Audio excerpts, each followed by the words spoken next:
Hello. My name's Sally Black. I'll wait. Well, thanks for inviting me. This is really exciting.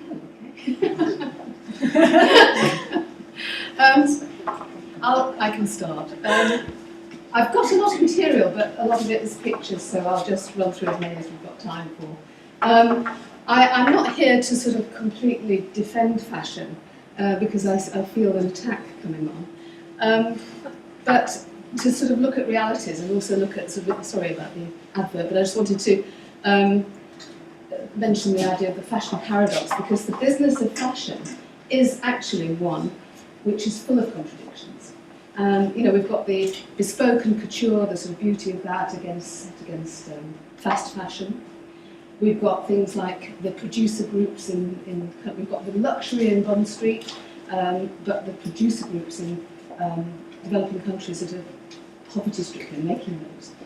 And many other contradictions, transience and sustainability seems, and sustainable fashion seems to be the ultimate oxymoron, ultimate paradox, if you like. So, trying to unravel all that, the idea is that it's obviously highly important economically, sustains livelihoods globally, and it is a mass of complex, rather complex things. So, I like to think, well, let's remember what fashion does and why, if you went back to Adam and Eve, and you just have to go back to the earliest peoples who decorated themselves and so on and so on. So the need that was mentioned for novelty is something that is very inherent. So what we have to do is manage it better, but I think these are some of the things that it gives to us, because belonging or not belonging, being different deliberately or trying to blend in, and so on and so on. But the context is very much one of industry, and of course we are in a highly industrialised world, but on the other hand, fashion is one of the mainly craft-based industries. It still relies a lot on people making things manually, even though some of it is very highly technical. So again, it's another one of these major contradictions. I'm not going to go through all this, but it's a big textiles first and then fashion, big polluting industry. Environmental problems, supply chains, it's very hard to track what's going on. It's not so difficult with fair trade bananas, because there's not many steps between the banana and the consumer. So we have high levels of waste, as we know. But design can sit amongst this and help with design thinking to actually sort a few things out, because there is a responsibility, as we all know, within the design profession. And I think that the position of design is so central between production and consumption and the marketing and the sales, and if designers are more empowered, they can actually have, and more knowledgeable, they can have more of a voice and influence things from the inside. So, I'm just going to show you some pictures, and I like this because it's artwork, but it reminds us that we used to mend our clothes. Now, instead of an everyday activity, it's a piece of art.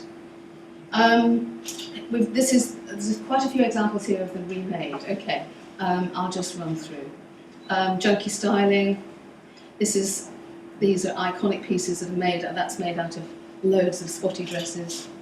That's made out of loads of wedding dresses and so on. Very important organisation from Somewhere have been reusing pre-consumer waste, so that's post-industry waste. And what's really important, as well as doing their own small business, they've actually influenced and done a capsule collection for Tesco's. And that's where this David and Goliath, the effect of some of these small companies is really actually happening. I'm not going to talk about all this. This is reused military surplus fabric, old garments rescued from Oxfam Waste Savers, recycled London textiles in yarn. You recognise what that fabric is, old tube, London tube fabric.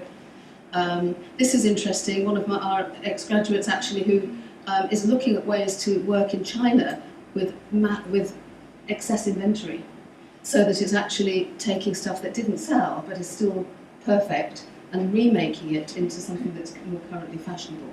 So she's trying to get that going. I think that's really important. So you might remember Esprit in the 90s. That's the old image of, it wasn't really deserved, but the sort of crunchy, natural image. We must even all know about Catherine Hamlet, who, queen of ethical fashion, still having her moments now and really having made quite a difference with her campaigns. Wear stuff out, wear it as long as you can. Muji, recycled fibres, cotton. This is interesting, very interesting. Polyester. It's not always the worst solution. It can be a very good solution. I won't say any more, but it can be closed loop. You can send it back. Kate Goldsworthy has been upcycling polyester tiles. This is zero waste pattern cutting. Okay, I won't say any more, just show you a few pictures. Handwork. That's it, I can go on. Bespoke, handmade. Luxury, long lasting, but the craft of the hand. Louis Vuitton used that sort of idea in their advertising then, so very interesting. But doing things new ways. I'm sorry, I'm going on. All-in-one production systems. Weave it to shape. Knit it to shape, knit it in one piece. One-piece moulded shoe. This company that I know now. But much more efficient, much less labour intensive. Rapid manufacturing for accessories and so on. And then, I won't go into the electronics and clothes, but that's another story. Amazing.